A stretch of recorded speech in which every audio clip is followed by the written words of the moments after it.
உபாகமத்தின் புஸ்தகம் 10ஆம் அதிகாரம் 18ஆம் வசனம் சொல்லுகிறது, அவர் திக்கற்ற பிள்ளைக்கும் விதவைக்கும் நியாயம் செய்கிறவரும் அந்நியன் மேல் அன்பு வைத்து அவனுக்கு அன்னவஸ்திரம் கொடுக்கிறவருமாய் இருக்கிறார். அவர் திக்கற்ற பிள்ளைக்கும் விதவைக்கும் நியாயம் செய்கிறவரும் அப்படின்னு இருக்கு. ஒரு வசனத்தை கூட நீங்கள் சேர்த்து வாசிங்க. மத்தேயு எழுதின சுவிசேஷம் 1ஆம் அதிகாரம் 5வது வசனத்தை வாசிங்க. மத்தேயு எழுதின சுவிசேஷம் 1ஆம் அதிகாரம் 5ஆம் வசனம். சல்மோன் போவாஸை ராகாபினிடத்தில் பெற்றான். போவாஸ் ஓபேத்தை ரூத்தினிடத்தில் பெற்றான். இந்த வம்ச வரலாறு பட்டியலில் ஒரு சிலரெல்லாம் நம்ம அதில் பார்க்குறோம். அதில் 4 பெண்கள் இருப்பாங்க, ரொம்ப முக்கியமாக இருப்பார்கள். 4 பேர். ஒன்று மரியாள் இருப்பாங்க, இன்னொன்று ராகாப் இருப்பாங்க, இன்னொன்று தாமார் இருப்பாங்க, இன்னொன்று ரூத் இருப்பாங்க. இதில் மிக முக்கியமாக நீங்கள் பார்த்தீங்கன்னு சொன்னால், அந்த குழந்தை பிறக்கும் போது அந்த சம்பவத்தில் முன்னாடி யார் விதவையாக இருந்திருப்பாங்கன்னு பார்த்தீங்கன்னா, ரூத் மட்டும்தான் என்னவாக இருப்பாங்க, விதவையாக இருப்பாங்க. ஒவ்வொருத்தரும் ஒவ்வொரு விதத்தில் இருப்பாங்க. பட் தாமாருக்கு வேறு பிரச்சனை, ரூத்துக்கு விதவை தான், ஆனால் அவங்களுடைய பிரச்சனை வேறு. ரூத் மோவாபிய ஸ்திரியாக இருக்கிறார்கள். ஆனால் ரூத் நம்ம எல்லாருக்கும் தெரிஞ்ச சரித்திரம் தான். இந்த ரூத்து புக்காக இருக்கட்டும், அந்த புஸ்தகத்தினுடைய அமைப்பாக இருக்கட்டும், எல்லாமே ரொம்ப நேர்த்தியாக இருக்கும்.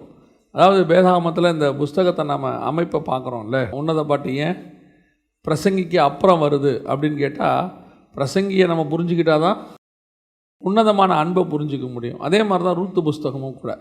ரூத்து புஸ்தகம் ஏன் அங்கே இருக்குதுன்னு நல்லா கவனிச்சு பாருங்கள். நியாயாதிபதிகளுக்கும் 1 சாமுவேலுக்கும் நடுவில் இருக்கும். அதனுடைய அர்த்தம் என்ன, ஏன் அங்கே வந்திருக்கு அப்படின்னு கேட்டிங்கன்னா, நியாயாதிபதிகளோடு கூட இஸ்ரவேலுக்கு அந்த ஆசாரியத்துவம் முடித்து 1 சாமுவேலில் தான் ராஜாக்கள் ஊழியம் தொடங்கும். சவுல் அபிஷேகம் பண்ணுவாங்க.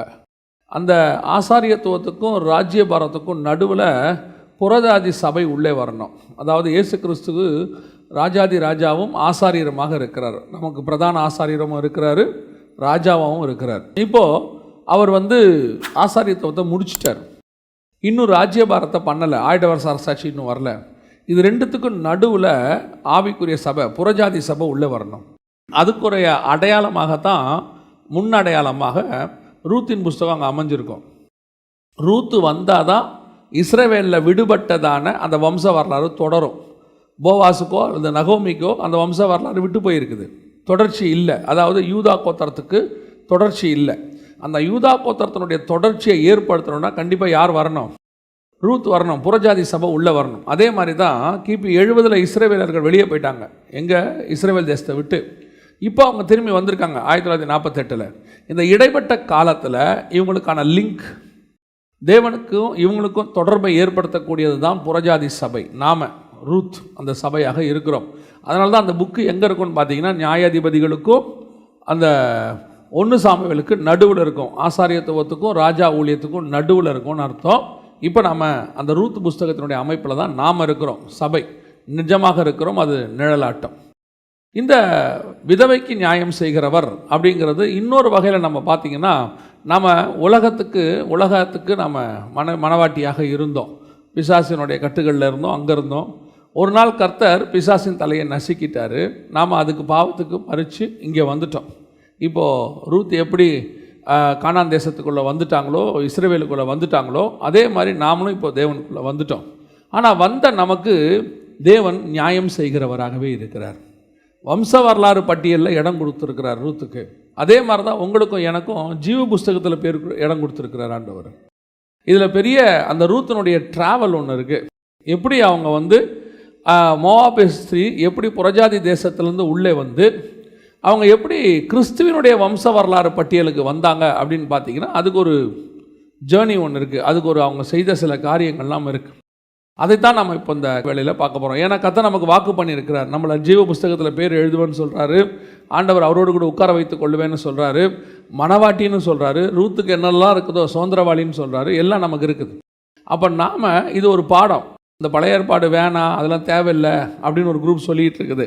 பழைய ஏற்பாடு முடிஞ்சு போச்சு, இப்போ எதுக்கு நம்ம அதை படிக்கணும்னு.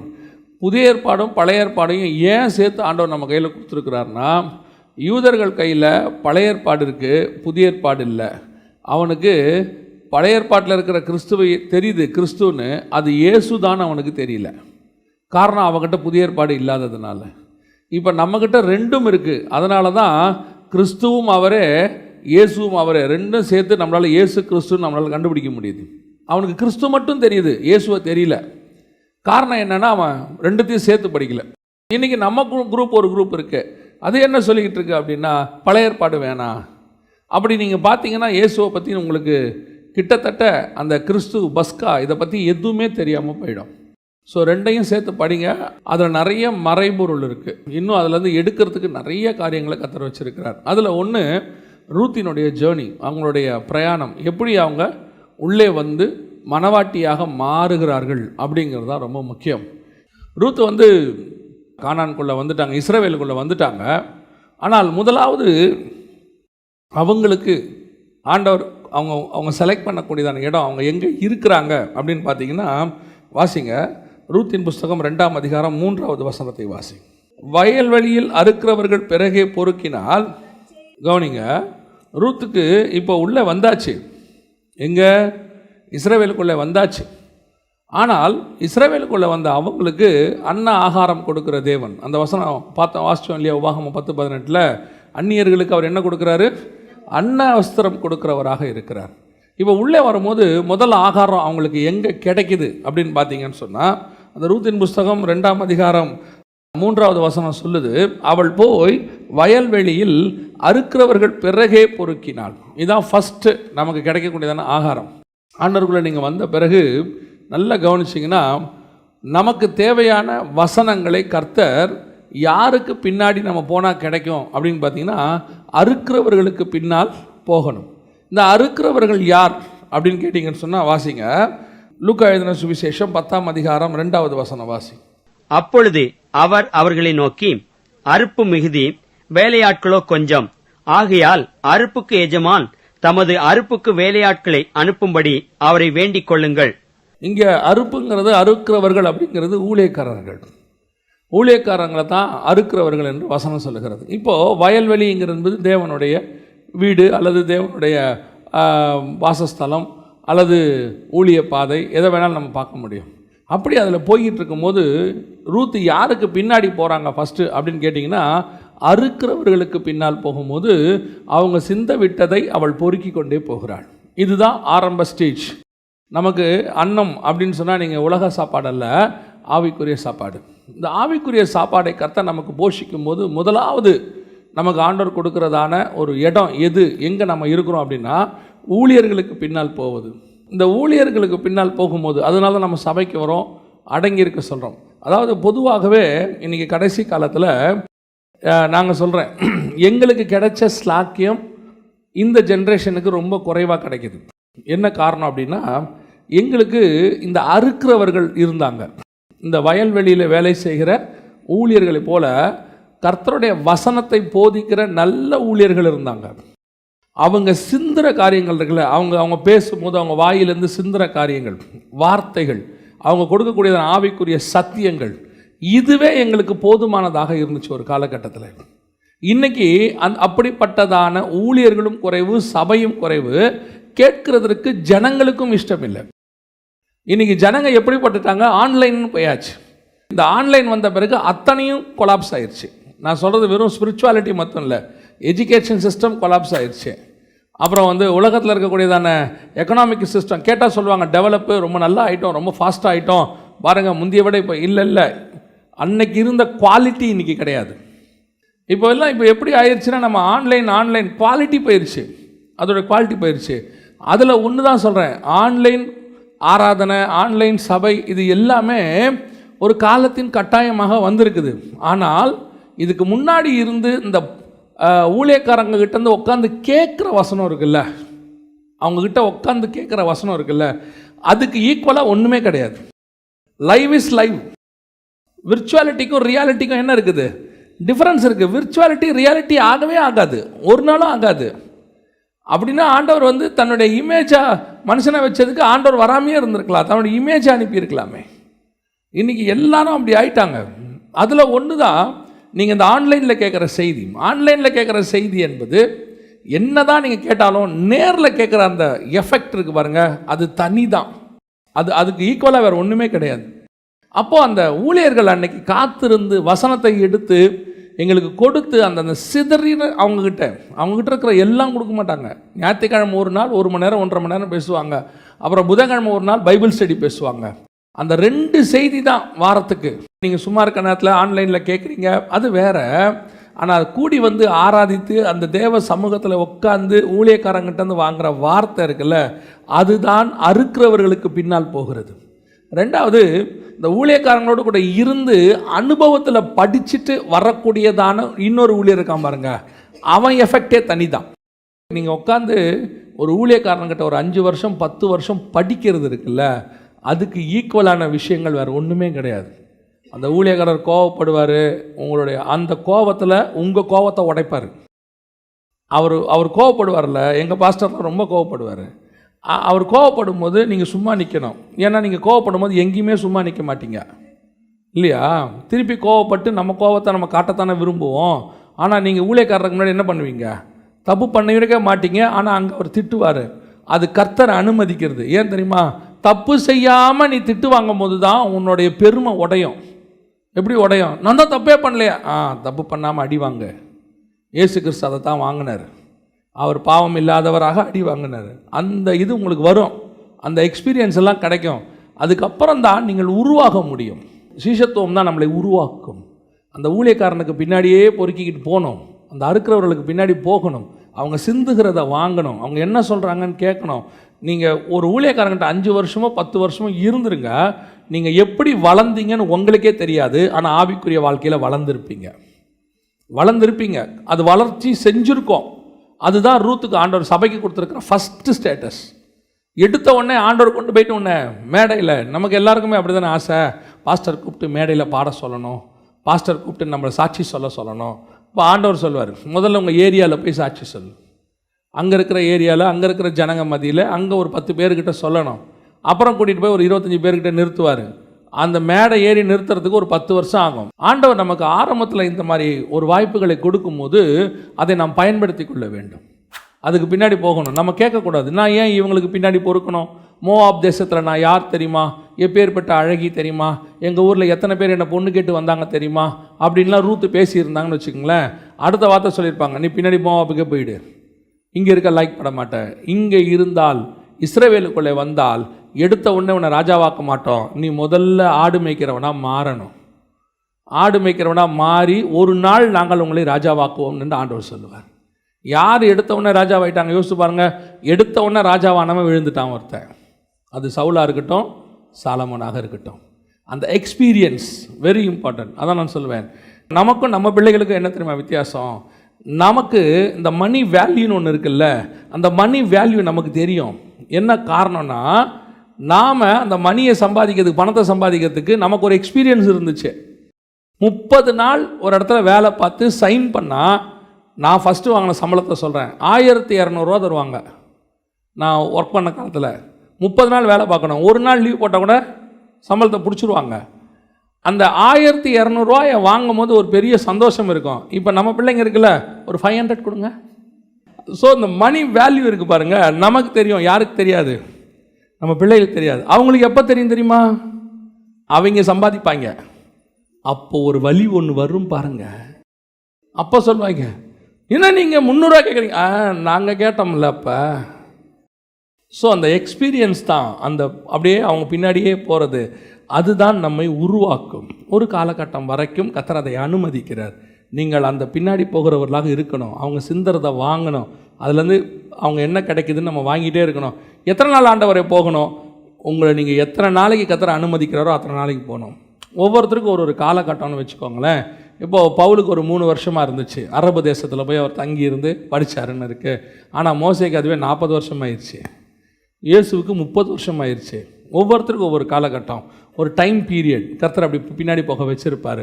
யூ மஸ்ட் கோ, போயிட்டே இருங்க. போகும்போது கர்த்தர் அங்கே சிந்தின, எங்கள் ஊழியக்காரர் சிந்தின வார்த்தைகள், நான் இப்பவும் சொல்கிறேன், எங்கள் ஊழியக்காரர்கிட்ட டைரியாக இருக்கும், எழுதி வச்சுருப்பார். அதில் ஒரு மெசேஜை கொண்டு வந்து கொடுப்பார். அதான் சிந்துறது. அதை எடுத்துக்கிட்டு நாங்கள் தியானிக்கிறது, நாங்கள் பெற்றுக்கொள்வது, அது பெரிய ஆசீர்வாதம். முதலாவது நாம் அந்த ஊழியக்காரர்களுக்கு பின்னால், அறுக்கிறவர்களுக்கு பின்னால் போகிறது ரொம்ப இம்பார்ட்டன்ட். 2வது, ரூத் எங்கே போனாங்க பாருங்கள், வாசிங்க. 2ஆம் அதிகாரம் 15வது வசனத்தை வாசிங்க. அவள் அரிக்கட்டுகள் நடுவே பொறுக்கிக் கொள்ளட்டும், அவளை ஈனம் பண்ண வேண்டாம் என்றார். நல்லா கவனிங்க, இந்த அரிக்கட்டுகள் நடுவே பொறுக்கிக் கொள்ளட்டும். இப்போ அவள் இதுக்கு முன்னாடி எங்கே பொறுக்கிக்கிட்டு இருந்தா, எங்கே எடுத்துக்கிட்டு இருந்தா அப்படின்னு கேட்டிங்கன்னா, வயல் அறுக்கிறவர்களுக்கு பின்னால் போயிட்டு இருந்தாங்க. அவங்க என்ன விட்டுட்டு போகிறாங்களோ அதை தான் எடுக்க முடியும். ஒரு லிமிட் அது. அவங்க என்ன கொடுத்துட்டு போகிறாங்களோ, அவங்க என்ன மிச்சம் மீதி வைக்கிறாங்களோ அதை தான் எடுக்க முடியும். அதை தாண்டி ஒன்றும் எடுக்க முடியாது. அந்த அவங்க சிந்துறாங்க பார்த்தீங்களா, அது என்னவாக இருக்கும் தெரியுமா? பொதுவாக நல்லா கவனிச்சுக்கொள்ளுங்க. அவங்க தி பெஸ்ட்டெல்லாம் என்ன பண்ணிடுவாங்க, எடுத்துகிட்டு போயிடுவாங்க. அவங்க சிந்துறது எதுவாக இருக்கும்? அந்த மிச்ச மீதி அவங்க எது வேணான்னு விடுறாங்களோ அதுதான் வரும். அதே மாதிரி தான் இந்த ஊழியக்காரங்க நமக்கு போதிக்கிறாங்க பார்த்தீங்களா, அது அவங்க சிந்துகிற காரியம். ஆனால் பெஸ்ட்டு ஒரு இடத்துல இருக்கும். இவங்க அரிக்கட்டை எடுத்துகிட்டு அறுத்துக்கிட்டே போனாங்கல்ல, அறுத்துக்கிட்டே போனதில் என்ன பண்ணியிருப்பாங்க தெரியுமா?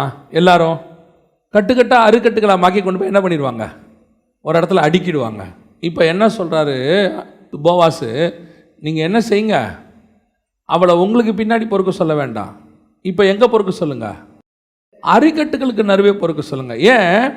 இப்போ ஒரு ப்ரமோஷன். அரிக்கட்டுகளுங்கிறது எதற்கு இருக்குது அப்படின்னு கேட்டிங்கன்னு சொன்னால், ஒரு சுதந்திர வீதம்.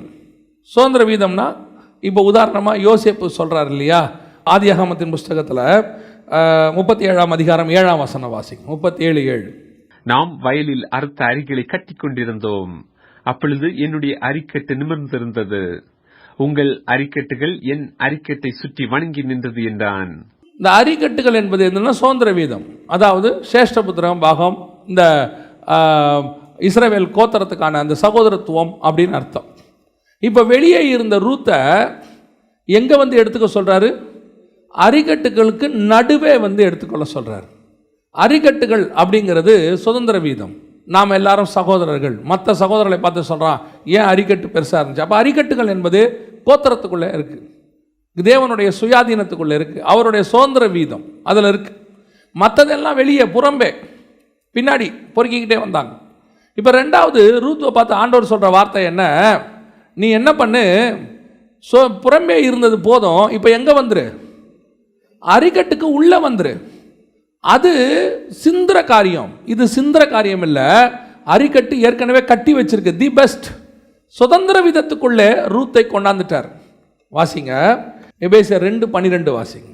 அக்காலத்திலே கிறிஸ்துவை சேராதவர்களும் இஸ்ரவேலுடைய காணியாட்சிக்கு புறம்பானவர்களும் வாக்குத்தத்தத்தின் உடன்படிக்கைகளுக்கு அந்நியரும் நம்பிக்கை இல்லாதவர்களும் இவ்வுலகத்தில் தேவன் அற்றவர்களுமாய் இருந்தீர்கள் என்று நினைத்துக் கொள்ளுங்கள்.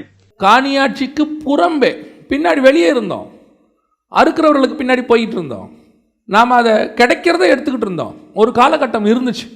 இப்போ கர்த்தர் சொல்றாரு, 13ஆம் வசனம் வாசிங்க. முன்னே தூரமாயிருந்த நீங்கள் இப்பொழுது கிறிஸ்து இயேசுவுக்குள் கிறிஸ்துவின் ரத்தத்தினாலே சமீபமானீர்கள். சமீபமாய் உள்ள கொண்டாண்டார், அரிக்கட்டுக்குள்ள கொண்டாந்துட்டார். இப்போ நாம ஏற்றுக்கொண்டவர் எத்தனை பேரோ அத்தனை பேரும் தேவனுடைய பிள்ளைகளாகும்படிக்கு அதிகாரம் கொடுத்திருக்கிறார். இப்போ நீங்க எங்க எடுக்க போறீங்க தெரியுமா? அரிக்கட்டுகளுக்கு நடுவே எடுக்க போறீங்க. அதோட அர்த்தம் என்ன? நான் சிந்துகிறதை எடுக்க போகிறதில்ல, சிறந்ததை எடுக்க போகிறேன். அரிக்கட்டுகள் எல்லாத்தையும் என்ன பண்ணியிருப்பாங்க, கட்டி கொண்டாந்து தி பெஸ்ட் வச்சிருப்பாங்க, வேஸ்டெல்லாம் சிந்த விட்டுருப்பாங்க. இப்போ அரிக்கட்டுகள் என்பது என்ன? இருக்கிறதுலையே பெஸ்ட்டு அறுத்து கொண்டு கட்டி அதை வியாபாரத்துக்கோ எதுக்கோ கொண்டு ஒரு இடத்துல வச்சிருப்பாங்க. இப்போ அவர் சொல்றாரு, அரிக்கட்டுகளுக்கு நடுவே நீ எடு. ஏன்? இதுவரைக்கும் எடுத்தது வேஸ்ட். அவன் பெஸ்ட்டெல்லாம் அறுத்துக்கிட்டே போவான், மிச்ச மீதி ஏதாவது கிடைக்கும் அதை எடுத்துக்கோ. கானானிய ஸ்திரீ சொல்றாங்க இல்லையா, இயேசுகிட்ட வந்து, அப்பம் யாருக்கு இருக்கட்டும், இஸ்ரவேலுக்கு இருக்கட்டும், பிள்ளைகளுக்கு இருக்கட்டும், எனக்கு என்ன கொடுங்க, மேஜையிலிருந்தும் துணிக்கைகளை கொடுங்க, அதை கொடுத்துருங்க. அவங்க ஒரு காலத்தில் கேட்டது துணிக்கை. கர்த்தர் சொன்னாரு, உன் விசுவாசம் பெரியது, உன் விசுவாசம் பெரியது. எதை பெரியது? பெருசுன்னா ஒரு அளவு இருக்கணும்ல. பெருசுனா இன்னொன்று ஒரு எதோடைய கம்பேர் பண்ணதானே பெருசு. இஸ்ரவேலுக்கு எது தெரியுமா விசுவாசம்? ஆபிரகாம் விசுவாசித்தான், கர்த்தர் அதை நீதியாய் எண்ணினார். இஸ்ரவேல் விசுவாசத்தினால ஆரம்பிக்கப்பட்டவங்க. இப்ப இயேசு சொல்றாரு, அவர்கள் விசுவாசத்தை பார்க்கலாம் உன் விசுவாசம் பெரியது. அவன் மேஜையில உள்ள அப்பத்தை சாப்பிட்றான், நீ துணிக்கையை கேட்கிற. ஆனா கர்த்தர் என்ன கொடுத்தார் தெரியுமா? துணிக்கையை கொடுக்கல, அவர் அப்பத்தை எடுத்து பிட்டு நம்ம கையில கொடுத்துட்டார். இப்போ நம்மளை சுதந்திர விதத்துக்குள்ள கொண்டாந்துட்டார். நீங்களும் நானும் இனி நாம் சிந்துகிறவர்களை பொறுக்கிறவர்கள் அல்ல, சுதந்திர விதத்துக்குள் எடுக்கிறவர்கள். இப்போ நமக்கு கத்தர் கொடுத்துருக்காரு வாக்கு தத்தத்தின் பிள்ளைகள். இப்போ நாம் தி பெஸ்ட் எடுக்க போகிறோம் ஆண்டவர்கிட்ட இருந்து. ஆண்டவர்கிட்ட கேட்கும் போது தி பெஸ்ட்டாக கேட்கணும். ஏன்? அவர் எங்கள் அப்பா, நான் என்னை அரிக்கட்டுக்குள்ளே கொண்டாந்துட்டார். இனி எனக்கு அந்த இப்போ நம்மக்கிட்ட இருக்க ஒரு பிரச்சனை என்ன தெரியுங்களா? இருக்கிறதுலேயே ப்ராப்ளம் என்னென்னா, நம்ம ஒரு மைண்ட் செட்டில் இருக்கிறோம். 2-3 மைண்ட் செட் இருக்குது, அதெல்லாம் மாற்றணும். முதல்ல நமக்கு ஒரு மைண்ட் செட் இருக்குது, டிஃபால்ட்டாகவே இருக்குது. இஸ்ரவேலர்கள் ரொம்ப பெரியவங்க, அவங்க ரொம்ப அழகானவங்க, கர்த்தருக்கு ரொம்ப பிரியமானவங்க, நாம் என்றைக்கு இருந்தாலும் 2வது தான் அப்படின்னு நினைக்கிறோம். இல்லவே கிடையாது. கர்த்தர் யாரையுமே பாரபட்சமாய் பார்க்குறவர் இல்லை. இஸ்ரவேலுக்கு என்ன சுதந்திர வீதமோ அதே சுதந்திர வீதத்தை கர்த்தர் உங்களுக்கும் எனக்கும் வச்சிருக்கிறார். அவனுக்கு என்ன ஆசீர்வாதமோ நமக்கு வச்சு, நான் இன்னும் சொல்லுவேன், அவனை விட ஒரு படி மேலானதை நம் கையில் கர்த்தர் கொடுத்து வச்சிருக்கிறார். இப்போ அவனுக்கும் அது இருக்குது, ஆனால் கர்த்தர் நமக்கு அதை மேலானதை கொடுத்து வச்சிருக்கிறார். நாம் அரிக்கட்டுக்குள்ளே இருக்கிறவங்க. இது முதல்ல இந்த மைண்ட் செட் மாற்றணும். 2வது, இந்த தாழ்த்துறங்கிற பேரில் சில காரியங்கள் நம்ம செய்கிறோம். என்ன காரியம் செய்கிறோம்? ஆண்டவர் பார்த்து ஏதாவது செஞ்சால் போதும். சிலர் சொல்லுவாங்க, இந்த குப்பை, நீங்களான குப்பையா, நீங்களான குப்பைனே வச்சுக்கோங்களேன், குப்பையை சர்ச்சைக்கு நடுவில் வைக்கலாமா? நம்ம தாழ்த்துறோங்கிற பேரில் என்ன சொல்கிறோம்? குப்பை அது இல்லை. இப்போ கர்த்தர் நம்ம ஒரு காலத்தில் நாம் எப்படி இருந்தோம்? புழுதியில் குப்பையில் இருந்தது உண்மை. இன்னைக்கு ராஜாக்களோடு கூட கர்த்தர் நம்மை உட்கார வைத்திருக்கிறார். தாவீது ஆடு மேய்க்கிறவனாக இருந்தது உண்மை, ஆனால் கர்த்தர் அவனை ராஜாவாக்கி உட்கார வச்சிருக்கிறார், சிங்காசனத்தில் உட்கார வச்சிருக்கிறாரு. உங்களுக்கு அந்த எண்ணெய் இருக்கணும். ஆனால் வரவங்கிட்டலாம் தாவீது, ஐயோ நான் ராஜா இல்லைங்க, நான் ஒரு மெய்ப்பன் நான் சொல்லிக்கிட்டு இருந்தார். அவன் எடுத்தான், கத்தி எடுத்தான், சண்டை போட்டான். உள்ளுக்குள்ள தாழ்மை இருக்கணும். இந்த தாழ்வு மனப்பான்மையை கொண்டாந்துடக்கூடாது. உங்களுக்கும் எனக்கும் சுதந்திர வீதம் இருக்குது. அரிக்கட்டுக்கு நடுவில் வச்சிருக்கிறாரு. எங்கள் அப்பா என்னை கொண்டு வந்து புறமே இருந்த எண்ணெய், காணியாட்சிக்கு புறமே இருந்த எண்ணெய் காணியாட்சிக்கு நடுவில் உட்கார வச்சிருக்கிறார். இன்னைக்கு அவர் எனக்கு நியமித்தவைகள் மேலானவைகள். இன்னைக்கு நான் எடுக்கிற காரியம் இருக்கு பாருங்க, இது ஏதோ சிந்துற காரியத்தை எடுக்கல. ஒரு நாள் அப்படி தான் எடுத்துக்கிட்டு இருந்தோம், அதில் எந்த மாற்று கருத்தும் இல்லை. ஆனால் இப்போ எனக்கு கர்த்தர் வச்சிருக்கிற இடம் எது தெரியுமா? அரிக்கட்டுக்கு நடுவில் தி பெஸ்ட். கர்த்தர் எனக்கு கொடுத்ததெல்லாம் தி பெஸ்ட். இருக்கிறதுலே ஆண்டவர் கொடுத்துருக்கிற தி பெஸ்ட் எது தெரியுமா? உங்கள் கையில் உள்ள பரிசுத்த வேதாகமம், அவர் கொடுத்த ரட்சிப்பு, அவர் கொடுத்த அபிஷேகம், இதெல்லாம் எவ்வளோ பெஸ்ட்டு. இதெல்லாம் அவங்களுக்கு கிடைக்கவே இல்லையே. இஸ்ரவேலுடைய காணியாட்சிக்குள்ளே இருக்கிற அவங்களுக்கே எனக்கு ஒரு காலத்தில் கிடைக்காம இருந்துச்சு. இன்னைக்கு நமக்கு கொடுத்துருக்கிறாரு, ரட்சிப்பை கொடுத்துருக்கிறாரு, அபிஷேகத்தை கொடுத்துருக்கிறாரு, ஞானசானத்தை கொடுத்துருக்கிறாரு, எல்லாத்துக்கும் மேலே மகத்துவங்களை எழுதி கையில் கொடுத்துருக்கிறாரு. இது எல்லாத்தையும் தாண்டி யோசித்து பாருங்க, 4000 வருஷம் மறைக்கப்பட்ட இயேசு கிறிஸ்து என்கிற நாமத்தை கர்த்தர் உங்களுக்கும் எனக்கும் வெளிப்படுத்தி கொடுத்திருக்கிறார். இயேசு கிறிஸ்துங்கிற நாமம் உலகத்தை ஜெயிக்கிற ஜெயம். அவருடைய நாமத்தினால எவைகளை கேட்பீர்களோ பெற்றுக்கொள்வீர்கள்.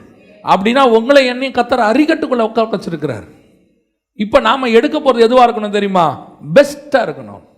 ஆண்டவர்கிட்ட கேட்கணும், ஆண்டவரே எனக்கு இந்த மறைபொருளை எடுத்து கொடுங்க, ஒளிப்படத்தின் பொக்கிஷத்தை கொடுங்க, அந்த காலத்தில் உள்ளதான மறைபொருளை எனக்கு எடுத்து கொடுங்க. கர்த்தர்கிட்ட கேட்கறது கீழானவைகள் அல்ல, மேலானவைகள் இருக்கணும். ஒரு காலத்தில் உலக ஆசீர்வாதத்துக்கு பின்னாடி போனது உண்டு. அன்னைக்கு நாம் அறியாதவர்களாக இருந்தோம், அதுதான் மேன்மேன் நினைச்சோம். வீடு கிடைச்சா போதும், வாசல். ஏன்னா ஆபிரகாமும் அப்படித்தான் இருந்தார். ஒரு காலத்தில் லேண்டு கிடச்சிச்சு, இந்த தேசத்தை நான் எதனால் சுதந்திரத்துக் கொள்வேன்னு கேட்டார். அதுக்கப்புறம் கேட்குறாரு, நான் பிள்ளை இல்லாமல் இருக்கிறேனே. அடுத்து கேட்குறாரு, வீடு கேட்குறாரு, வாசல் கேட்குறாரு, பிள்ளை கேட்குறாரு. ஆனால் ஒரு நாள் ஆபிரகாமுக்கு தோணுது, அதை அல்ல, அதிலும் மேன்மையான பரமதேசத்தை அவன் நாடினான். இப்போ அவன் புறம்பாக இருந்தவன் கானானுக்குள்ளே தான் இருக்கிறான், ஆனால் கர்த்தருடைய அரிக்கட்டுக்குள்ளே இல்லை, வெளியே இருக்கிறான். ஒரு நாள் வருகிறான், அரிக்கட்டுக்குள்ளே போகிறான். நடுவில் இருக்கிற தி பெஸ்ட்டை நான் எடுக்க போகிறேன், அதுதான் எனக்கு மேன்மை. பேதுரு கேட்குறார் ஆண்டவரை பார்த்து, எல்லாவற்றையும் விட்டு வந்தோமே, எங்களுக்கு என்ன கிடைக்கும்? நீ இப்போ இருக்கிறது கேட்கறது சிந்திர காரியத்தை கேட்குற. கர்த்தர் சொன்னார், இஸ்ரவேலை நீ நியாயம் தீர்க்கிறவனாக இருப்பாய். 12 கோத்திரத்தை, அது அரிக்கட்டுக்கு நடுவில் இருக்கிறது, அதுதான் பிளஸ்ஸிங். அப்போ இன்னைக்கு ஆண்டவர்கிட்ட நம்ம கேட்கும்போது எதை கேட்கணும் தெரியுமா? இந்த சிந்திர காரியங்கள். ஒரு காலத்தில் கேட்டது உண்மைதான். நம்ம ஆண்டவர்கிட்ட பார்த்து ஒவ்வொன்றா கேட்டுக்கிட்டு இருப்போம். எதுக்கு? அதெல்லாம் ஒரு சைல்டிஷாக இருந்த காலம் ஸ்பிரிச்சுவலி. இப்போ நம்ம கொஞ்சம் அரிக்கட்டுக்கு நடுவில் வந்துட்டோம். இப்போ கேட்கும் போது கேட்கணும், ஆண்டவரே நீங்கள் சிந்துற பெஸ்ட்டு கொடுங்க, நீங்கள் பேசுகிற பெஸ்ட்டை எனக்கு கொடுங்க, அரிக்கட்டுகளுக்கு நடுவில் இருக்கிறது கொடுங்க. இப்போ அவள் பொறுக்கிற காரியம் வேறு, ஸ்டாண்டர்ட் மாறிடுச்சு. மூன்றாவது, ரூத் இப்போ எங்கே இருக்கிறாங்க வாசிங்க. 3ஆம் அதிகாரம் ரூத்தின் புஸ்தகம் 8ஆம் வசனம் வாசிங்க. அந்த பாதி ராத்திரியிலே அந்த மனுஷன் அரண்டு திரும்பி ஒரு ஸ்திரீ தன் பாதத்தண்டையிலே படுத்திருக்கிறதை கண்டு. இப்போ ஒரு நாள் இவ எங்கே இருந்தா? அறுக்கிறவர்களுக்கு பின்னால் போய் கொண்டிருந்தா. இப்போ அடுத்த லெவல் கொஞ்சம் முன்னேற்றம். எங்கே வந்துட்டாங்க?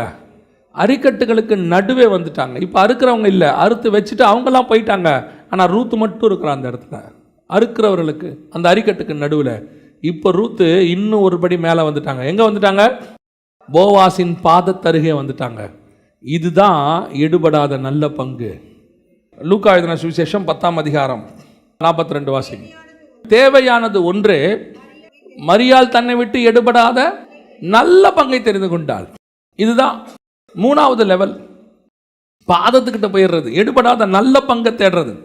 ஒரு காலத்தில் சிந்தின பொறுக்கின காரியம் இருந்துச்சு. யாராவது சிந்திட்டு போட்ட அந்த ஊழியக்காரன் கொடுக்குற ஆசீர்வாதங்களுக்கு பின்னால் போனது இருந்துச்சு. அதற்கு பிறகு தேவ சமூகத்துக்கு வரும்போது ஆண்டவர்கிட்ட தி பெஸ்ட்டை வாங்கின காரியம் ஒன்று இருந்துச்சு. ஆனால் இப்போ எது தெரியுமா? எடுபடாத நல்ல பங்கு, தேவன் பாதத்தில் உட்கார்ந்து வாங்கிறது.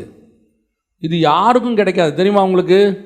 அந்த பாதத்தில் உட்கார்ந்துருக்கிறவங்களுக்கு மட்டும்தான் கிடைக்கும். பிரத்யேகமாக எக்ஸ்க்ளூசிவ்லி எனக்குன்னு ஒன்று இருக்கும். அரிக்கட்டுக்கு நடுவில் இருக்கிறது எல்லாருக்கும் கிடைக்கும். ஆபிரகாமின் ஆசீர்வாதம் கிறிஸ்து இயேசுவின் மூலமாக புறஜாதியாராகிய நமக்கு கிடைச்சதுன்னு கலாத்தியர் எழுதுறார். இந்த ஆசீர்வாதம், ஆபிரகாமோட எல்லா ஆசீர்வாதம் நமக்கும் கிடைக்கும், எல்லாருக்கும் கிடைக்கும். அரிக்கட்டுகளுக்கு நடுவில் இருக்கிறது, சுதந்திர வீதத்துக்குள்ள இருக்கிறது, அது இப்போ இங்கே இருக்கிற அத்தனை பேருக்கும் கிடைக்கும். இது அரிக்கட்டுகளுக்கு நடுவில் உட்காந்து நம்ம போய் வாங்கிறது. ஆனால் பாதத்துக்கிட்ட உட்காந்து வாங்கிறதுன்னு ஒன்று இருக்குது. அதுதான் பிரத்யேகமாக எனக்கு என்ன சொல்கிறீங்க ஆண்டவரே, எனக்கும் உங்களுக்கும் நடுவில் இருக்கிற விஷயம் என்ன? மாம்சத்தில் எனக்கு என்ன இருக்குது? எல்லாரையும் நான் நேசிக்கிறேன். ஆனால் என் பிள்ளைன்னு வரும்போது ஒரு பீஸ் எக்ஸ்ட்ரா தானாக விழுது. இதே மாதிரி தான் நீங்கள் தேவ சமூகத்தில் உட்கார்ந்துருக்கும் போது எல்லாருக்கும் ஒரு ஆசீர்வாதத்தை கர்த்தர் வச்சிருக்கிறார், இல்லைன்னு சொல்லலை. ஆனால் அந்த கிட்ட வந்து பாதத்தில் உட்கார்றான் பாருங்க, அவனுக்குன்னு ஒரு ஸ்பெஷலாக கர்த்தர் ஒன்று வச்சிருப்பார். இதுதான் உங்களுக்கும் எனக்கும் கர்த்தர் வச்சிருக்கிற 3வது ஸ்டேஜ். நாம் இந்த வாக்கு தத்தங்களோடு கூடிய திருப்தி ஆயிடுறோம். கர்த்தர் ஸ்தோத்திரம், பிரைஸ் தி லார்ட், ஆண்டவர் கொடுத்தாரு எல்லாம் ரைட். ஆண்டவர்கிட்ட உங்களுக்கும் எனக்குன்னு எக்ஸ்க்ளூசிவாக ஒன்று இருக்கும். எனக்கு அது உங்களுக்கு அப்படி தான் இருக்கும். அதை வேற யாருக்கும் தரவும் மாட்டார், அதை உங்களுக்கு தான் தருவார். உங்கள் மூலயமா தான் அதை அநேகருக்கு கொடுக்கணுன்றது கர்த்தருடைய திட்டமாக இருக்கும். இப்போவும் சொல்கிறேன், ஒரு ஆசாரிப்பு கூடாரமாக இருக்கட்டும், அல்லது நெகேமியா கட்டுற அலங்கமாக இருக்கட்டும், ஒவ்வொருத்தருக்கும் அதில் ஒரு பார்ட் உண்டு. அந்த பார்ட்டை அவங்க தான் கட்டணும். அந்த பார்ட்டை அவங்க மூலயமா தான் ஃபுல்ஃபில் பெறும். அவங்களுக்காக தான் கர்த்தர் அதை வச்சுருப்பார்.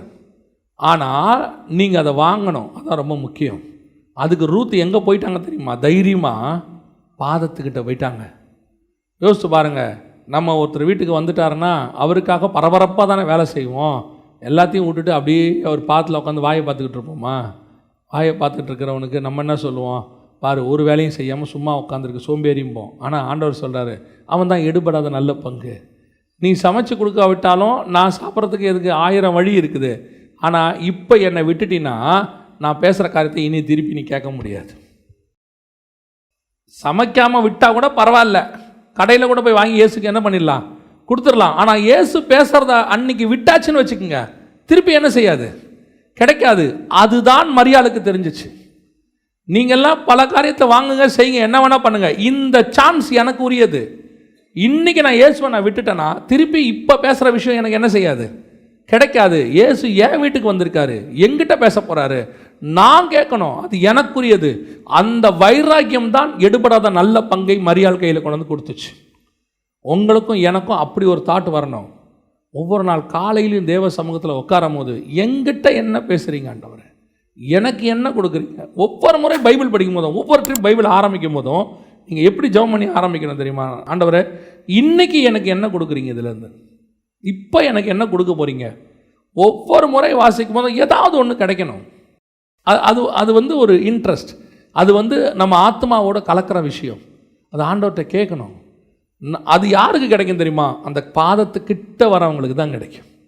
அப்படி க்ளோஸாக வரவங்ககிட்ட தான் கிடைக்கும். சாத்ராக் மேஷாக் ஆபேத்நேகோ இருக்கிறாங்க, அவங்களும் ஜெபம் பண்ணுறவங்க தான், அவங்களும் வைராக்கியம் உள்ளவங்க தான். ஆனால் ஏன் தானியேலுக்கு மட்டும் வெளிப்பாடு கிடச்சிச்சு? அவன் காத்திருக்கிறவனாக இருந்தான். 21 நாள் காத்திருப்பான், டெய்லி 3 வேளை காத்திருப்பான், ஆண்டவர்கிட்ட கேட்பான், எனக்கு என்ன ஆண்டவரை கிடைக்கும், ஆண்டவர்கிட்ட கேட்டுக்கிட்டே இருப்பான். இந்த மறைபொருள் என்ன ஆண்டவரை, 10 கொம்புகள் என்ன, சின்ன கொம்பு என்ன, 1335 நாள் என்ன, ஆண்டவர்கிட்ட கேட்டுக்கிட்டே இருப்பான். அப்படிப்பட்டு உட்கார்ந்து கேட்கிறவனுக்குத்தான் கர்த்தர் மறைபொருளை கட்டளையிடுவார். அவனை பார்த்து ஆண்டவர் சொல்கிறாரு, என் பிரியமான புருஷனாகிய தானியேலே, ஏன் உட்காந்து கேட்டுக்கிட்டே இருக்கான். ஆண்டவர் நீங்கள் எவ்வளோ வேலை பார்க்குறத பற்றி ஆண்டவர் உங்களுக்கு குறை சொல்லலை, ஆனால் உட்காந்து கேட்குற போது ஆண்டவர் கொடுக்குற விஷயமே தனி தான். நம்ம வேலை பார்க்குறோம், வேலை பார்க்கல, அது ரெண்டாவது. தானியேல் பாருங்கள் எங்கே உட்காந்துருந்தார்.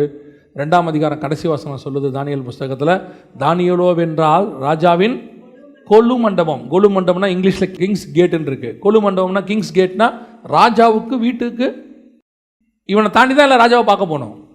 அவ்வளோ முக்கியமான இடத்துல இருக்கான். அதுக்கு நடுவில் 3 வேலை அவன் ஜெபம் பண்ணிகிட்டு இருக்கிறான். நாம் 8 மணி நேரம் தான் வேலை பார்க்குறோம். இந்த 8 மணி நேரத்துலேயே ஜெபம் பண்ணுறதுக்கு பிஸி, ரொம்ப டயர்ட், ரொம்ப டென்ஷன், ரொம்ப வேலைங்க, ஜெபம் பண்ணவே முடியல. அவன் எங்கே உட்காந்துருக்கான்? ராஜா வீட்டுக்கு வாசலில் அவனுக்கு ஒரு பெரிய மாளிகை கட்டி கொடுத்துருக்காங்க. ஏன்னா இவன் ஜோசியக்காரங்களுக்கெல்லாம் தலைவர்னு போட்டிருக்குது. ராஜா எது கேட்டாலும் இவனை கேட்டுட்டு தான் செய்வார். தானியேல் போகலாமா, டைம் ஆயிடுச்சா, எடுக்கலாமா அப்படின்னு. அப்படியாப்பட்ட இம்பார்ட்டண்ட்டான போஸ்டிங்கில் இருக்கிறவனே 3 வேலை ஜெபம் பண்ணியிருக்கான். அதனால தான் கர்த்தர் அவன்கிட்ட மறைபொருளை பேசினார். அதுதான் பாதத்தில் உட்கார்றது. இது 3வது. கடைசியாக வாசிங்க, முடிக்கலாம். 4ஆம் அதிகாரம் 13ஆம் வசனம் வாசிங்க. போவாஸ் ரூத்தை விவாகம் பண்ணினான், ஃபினிஷ், முடிஞ்சிருச்சு. எங்கே வந்தா அவ? ஃபஸ்ட்டு அறுக்கிறவர்களுக்கு பின்னால் பொறுக்கிறவளாய் வந்தாள். ஏதாவது கிடைக்குமா, 1-2 கிடைக்குமான்னு வந்தவ இன்னைக்கு என்னவாயிட்டா? அந்த நிலத்துக்கே அதிபதியாக மாறிட்டா. போவாஸுக்கு மனைவி ஆயிட்டா. இன்னைக்கு எப்படி ஆயிடுச்சு? பக்கத்தில் உட்கார்ற இடத்துக்கு வந்தாச்சு. அந்த வேலைக்காரமா நிறைய பேர் இருப்பாங்களே, அந்த வேலைக்காரமெல்லாம் என்ன நினச்சிருக்கோம்? நானும் வேலை தான் பார்த்தேன். இவ வந்தா, நேற்று வந்தா, இன்னைக்கு மனைவி ஆயிட்டா.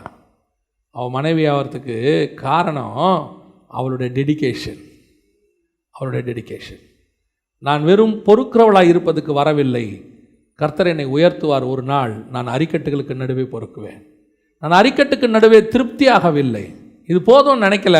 ஒரு நாள் போவாஸின் பாதத்துக்கு நான் போவேன். போவாஸின் பாதத்துக்கு போன நான் அங்கேயே டெய்லி பாதத்திலேயே உட்கார நினைக்கல. ஒரு நாள் வரும், நான் மனவாட்டியாய் மாறி அவரோடு கூட போய் உட்காருவேன். இந்த எண்ணம் நமக்கு இருக்கணும். உட்கார்ற வரைக்கும் யோசிச்சு பாருங்க. எஸ்தரை கொண்டாந்தாச்சு, எல்லா ராஜகுமாரத்திகளோடு எஸ்தரையும் கொண்டாந்தாச்சு. எல்லாருக்கும் சுத்திகரிப்பு நடக்குது, எஸ்தருக்கும் நடக்குது. ஆனால் வசனம் சொல்லுது, எல்லாரும் என்ன கேட்டார்களோ அது அவர்களுக்கு கிடைத்தது. அந்த ராஜாவால் அழைக்கப்பட்ட எல்லாருக்கும் என்ன கேட்டாங்களோ அது கிடைத்தது. ஆனால் அதுக்கு கீழே வசனம் சொல்லுது, எஸ்தரோ வென்றால் ஏகா தனக்கு என்ன கொடுத்தானோ அதை தவிர அவள் வேறு ஒன்றையும் கேட்கவில்லை. என்ன அர்த்தம்? எஸ்தரோட தாட் என்ன? நான் இவனுங்கிட்ட இருந்து வாங்கறதுக்கெல்லாம் வரல, சும்மா அந்த பொறுக்கிற காரியத்துக்கெல்லாம் நான் வரல. ஒரு நாள் வரும், நான் ராஜாவின் சமூகத்தில் போய் நிற்பேன். ராஜாவின் சமூகத்தில் போய் நிற்கிறான். நிற்கும் போது ராஜா கேட்குறாரு, எஸ்தர் உனக்கு என்ன வேண்டும்? தேசத்தில் பாதி கேட்டாலும் நான் உனக்கு தருகிறேன். பாதினா எவ்வளோ தெரியுமா? தேசத்தில் பாதினா எவ்வளோ தெரியுமா? அந்த ராஜா எத்தனை நாட்டை அரசாண்டுட்டு இருக்கார் தெரியுமா? எஸ்தர் 1:1 சொல்லுது, 127 நாடுகளை அரசாண்ட அகாஸ்வேரு ராஜாவின் நாட்களிலே சம்பவித்ததாவது. 127 நாடுனா என் தேசத்தில் பாதி கேட்டாலும் தரேன்னா எத்தனை ஆச்சு? கிட்டத்தட்ட 64 நாடு. 64 நாடை கொடுக்கும்போது எஸ்தர் சொல்கிறா, அதெல்லாம் வேணாம் ராஜா. அவ சொல்கிறா, நீ 64 நாட்டை பார்த்துக்கிட்டு இருக்க, நான் 127 நாட்டுக்கும் ராஜகுமார்த்தியாய் ஒரு நாள் உட்காருவேன். அதுதான் என்னுடைய டார்கெட். நீங்களும் நானும் அதுதான்.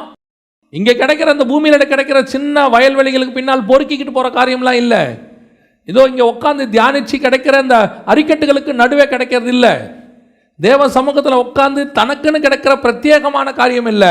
இதையும் தாண்டி ஒரு நாள் பரலோகத்தில் சிங்காசனத்தில் வலது பாரசத்தில் அவரோடு கூட நான் உட்காருவேன். அதுதான் என்னுடைய டார்கெட். அதுக்கு தான் கர்த்தர் என்னை அழைச்சிருக்கிறார்.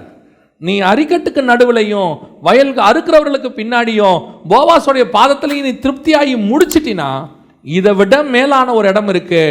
வலது பார்சத்தில் உட்கார்ற இடம் மனைவியாகிற இடம். ரூத் என்னவானாள்? போவாஸுக்கு மனைவியானாள். அதுதான் ரூத்தோடைய ஃபைனல். அதுக்கப்புறம் ரூத் இருக்க மாட்டாங்க, அவ்வளோதான், முடிஞ்சிருச்சு. அதுக்கப்புறம் ரூத்தே இருக்க முடியும். இதுக்கப்புறம் அங்கே வாங்கிறதுக்கு ஒன்றுமே இல்லை. நான் இயேசுடைய வம்ச வரலாறுல வந்துட்டேன், நான் இயேசுடைய ஜீனியாலஜிக்குள்ளே வந்துட்டேன். இனிமேட்டு பெஸ்ட்டுன்னு ஒன்று கிடையவே கிடையாது. பெஸ்ட்டை அட்டைன் பண்ணி முடிச்சுட்டேன். அந்த தாட்டு தான் உங்களுக்கு எனக்கு இருக்கணும். இந்த பூமியில் கிடைக்கக்கூடிய எதுலேயுமே திருப்தி ஆகக்கூடாது. அன்லெஸ் நான் ஃபைனலாக பரலோகத்தில் அவருடைய வலது பார்சத்தில் போய் உட்காருவேன், சிங்காசனத்துக்கு பக்கத்தில் போவேன். அதுதான் நம்ம டார்கெட்டாக இருக்கணும். உங்கள் விஷனே அதாக தான் இருக்கணும். இதெல்லாம் கிடைக்கும். ஒரு நாள் நீங்கள் உண்மையாக அறுக்கிறவர்களுக்கு பின்னால் பொறுக்கிக்கிட்டே இருங்க, அவங்க கிடைக்கிற வசனத்தை கேட்டுக்கிட்டே இருங்க. ஒரு நாள் கர்த்தர் கொண்டு போய் உங்களை அரிக்கட்டுக்கு நடுவில் அவரே சொல்லுவார், சரி இனிமேட்டு அரிக்கட்டுக்கு நடுவில் பொறுக்கிக்கிட்டோம். நீங்கள் அங்கே உண்மையாக உட்காந்து வசனத்தை தியானித்து அந்த காணியாட்சிக்குள்ளே இருந்து எல்லாம் செஞ்சுக்கிட்டே இருங்க. ஒரு நாள் கர்த்தர் சொல்வார், பாதத்துக்கிட்ட வந்துரு, இங்கே ரகசியங்களை பேசுகிறேன், வெளிப்பாடுகளை கொடுக்குறேன், உன் மூலமா அநேகருக்கு பேசுகிறேன், உன்னை எடுத்து பயன்படுத்துகிறேன் அப்படின்னு கிட்ட கூட்டு வந்துடுவார். அங்கேயும் திருப்தி ஆகக்கூடாது. ஒரு நாள் கர்த்தர் சொல்வார், இங்கே நீ ஊழியம் பண்ணது போதும், என் கூட பரலோகத்துக்கு வந்துரு. தானியேல் சொல்கிறார், ஆண்டவரே அந்த 1335 நாளை குறித்தும் 2300 நாளை குறித்தும் ஆண்டவர் சொல்கிறார், போதும் தானியேல், போய் இளைப்பாரி கொண்டிரு. நீயோ வென்றால் என்ன செய்யும், உன் சுதந்திர விதத்துக்காக இளைப்பாரி கொண்டிரு. போலாம், வா, போதும், நீ ரொம்ப ஒர்க் பண்ணிட்ட, ரெஸ்ட் எடு, ஏன் ஒரு நாள் என் கூட உட்காரு, போதும், இதுக்கு மேலே உனக்கு வேறு ஒன்றுமே இல்லை. இதுதான் நம்ம டார்கெட்டில் இருக்கணும், இதுதான் நம்ம எண்ணத்தில் இருக்கணும். இதுதான் கர்த்தர் நமக்கு வச்சிருக்கிறதான அன்ன வஸ்திரம். இதை அட்டைன் பண்ணி முடிக்கணும். அந்த தாகம் வேணும். இந்த பூமியில் இருக்கிற எது மேலேயுமே திருப்தின்னு ஒன்று வரவே கூடாது. அதை தள்ளி விட்டுட்டு போயிட்டே இருக்கணும். எதாக இருந்தாலும், யார் என்ன ஆசீர்வாதம் கொடுத்தாலும், எத்தனை லட்ச ரூபா ஃபோன் வாங்கி கொடுத்தாலும், எத்தனை லட்ச ரூபாய்க்கு உங்களுக்கு என்ன வாங்கி கொடுத்தாலும், கார் வாங்கினாலும், எது வாங்கினாலும், வீடு வாங்கினாலும், இது அல்ல, இதிலும் மேன்மையான பரமதேசத்தையே நான் நாடுவேன். எனக்கு ஒரு பிளேஸ் பரலோகத்தில் இருக்குது, ஆண்டவர் ரெடி பண்ணி வச்சுருக்காரு, அங்கே போய் நான் உட்காருவேன். அங்கே உட்காரும் போது தான் பெருமூச்சு விடணும், அப்பாடா நான் வந்து ரீச் ஆயிட்டேன் அப்படின்னு.